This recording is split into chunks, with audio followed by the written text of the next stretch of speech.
Guess I must have, Jim. Spock didn't notice it right away either. There's something that sneaks into your mind. Can you describe it?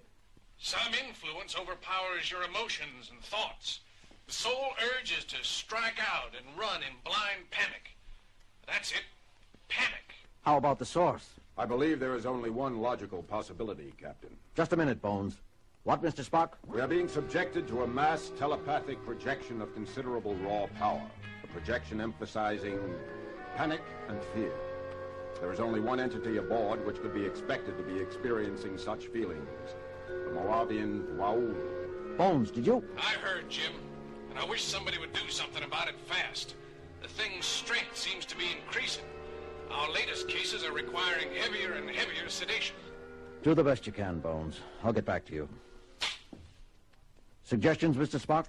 We have little information on Maouv and less on this creature. I recommend contacting the Waul's owner for instructions. The ambassador? Spock, you know I can't do that. Maouv is a diplomatic flashpoint. We get in touch with them and confess we can't even handle a single pet.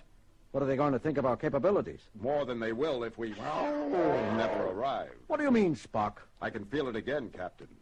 The influence. Dr. McCoy is right, as far as he goes. As the violence around it increases, the Waul becomes more frightened. The more frightened it becomes, the stronger its defensive projection grows. We could lose control of the Enterprise. You really think it could go that far, Spock? You see, Captain, soon even coherent speech will become impossible. Lieutenant Uhura, contact Maouv. Get us through to the ambassador to the Federation. Do it yourself, Captain. Uhura! I'm sorry, sir. Something just... Forget it. I have contact, sir. Put him on the screen. This is Ambassador Ovid speaking. Your trip is proceeding pleasantly, Captain? I'm afraid not, Mr. Ambassador. We have a bit of a problem. Your pet was accidentally set loose on board a little while ago. He was? Escaped? Captain, I'm shocked. Not as shocked as I am at you, Mr. Ambassador. Do you know that it's against Federation law to transport an animal which can endanger the lives of a crew without suitable pre-notification? But, Captain Kirk, Ewas is no danger if he is kept in his cage and properly treated. You didn't plan all this, then? Plan, Captain? I don't know what you mean. It would be an excellent way of testing our mental strength. Captain Kirk, I resent your insinuations. I shall file a formal protest with your government. Excellent. It'll go well with my report. Come now, Captain. Such unpleasantness isn't like you. Are you by chance feeling out of sorts? As if you didn't know. Wow. How do we go about recapturing your Waul? That does present a problem, doesn't it? The more frightened Ewas becomes, the harder it will be to approach him while retaining one's own thoughts. How long has he been free? Spock? About 40 minutes, Captain, I should guess. 2/3 of a ship hour, Mr. Ambassador. A long time. How about telling us how to shorten it? But that's just it, Captain Kirk. You see, we don't know how to recapture a terrified Waul either. The only thing I can suggest is to get within, let's see, 300 of your meters of him and shoot him full of PAC-M or LQ tranquilizer. A Moavian drug, Captain. I doubt we have any aboard. Even if we did, we can't shoot around 300 meters of corners. I am sorry for you then, Captain.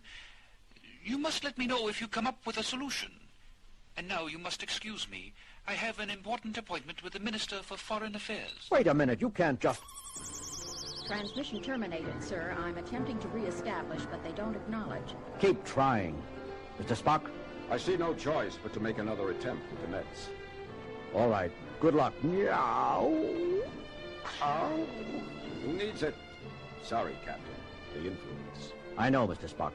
I can feel it myself now. Lieutenant, any luck? No, sir. I will continue to... Never... Mind. Get me sick bay. Sick bay. Dr. McCoy here. Bones, the Moavian ambassador said a couple of strains M or LQ of a tranquilizer called PAC would put the Waul under. PAC? Never heard of it. We've had practically no exchange of information yet with Moavian medical personnel, let alone veterinarians. Check the medical computer anyhow. Maybe there's a hypothesized Federation analog. I'll try, Jim, but we're pretty busy down here. I need that drug, Bones. I'll see what I can dig up. Sick bay out. Mr. Sulu, take the helm. I'm going with Mr. Spock. Yes, sir. Uhura, if you or Sulu find yourselves going under the influence of this thing, put out an automatic mayday describing our situation. Yes, sir. Yes, sir. This the corridor? Wow. Or Spock? Yes, Captain. You can fight it a little, but it digs at you, pounds away like a hammer. Like a hammer? Spock, I just had an urge to take a swing at you. I am experiencing similar leanings towards belligerent action, Captain. We should be nearing the Waul's last known hiding place. It's growing stronger, Mr. Spock. Wow. I can't... It's just sitting there, Spock. Wow. Yes, Captain. Oh, it's truly frightened. Oh. Just another few meters, Captain, and we can get the net on it. Get it on yourself, Spock. Captain, I must get away. Get away. Tear, kill.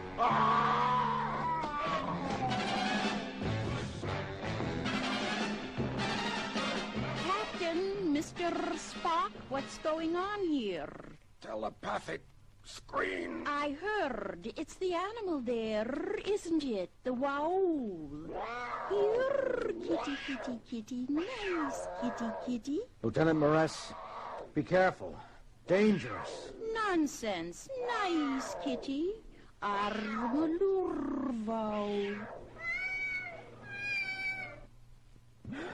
Mr. Spock, you all right? Yes, Captain. I must report myself under arrest for assaulting... No, Spock. You had no control over your thoughts. Is this poor, scared little furball what's been causing all the ruckus? Listen to it purr, Spock. Lieutenant Moress, what did you do to it?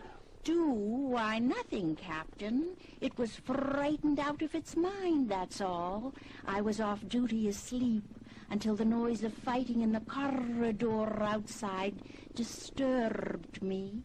I learned what was happening and was on my way to the bridge when I saw you and Mr. Spock fighting. There, it's all right now. But why? Naturally, Lieutenant Moress is not affected.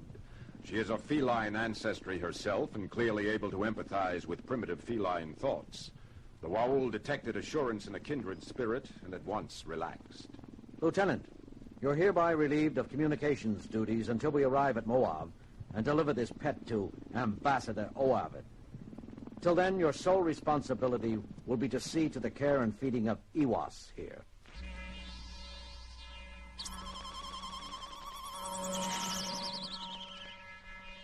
Captain, have you managed to...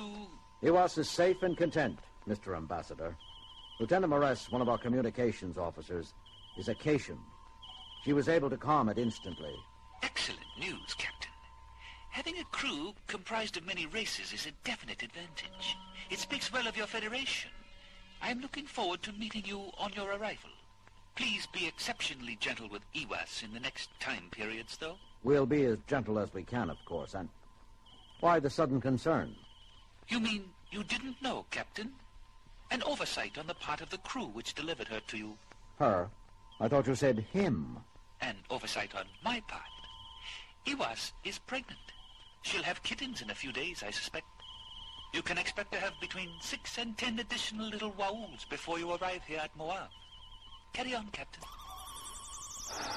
Mr. Spock, inform Lieutenant Moress she's about to become a mother. Inform Dr. McCoy also. And tell him to be careful during delivery. We wouldn't want either mother or children to get frightened, would we? No, Captain. Wow.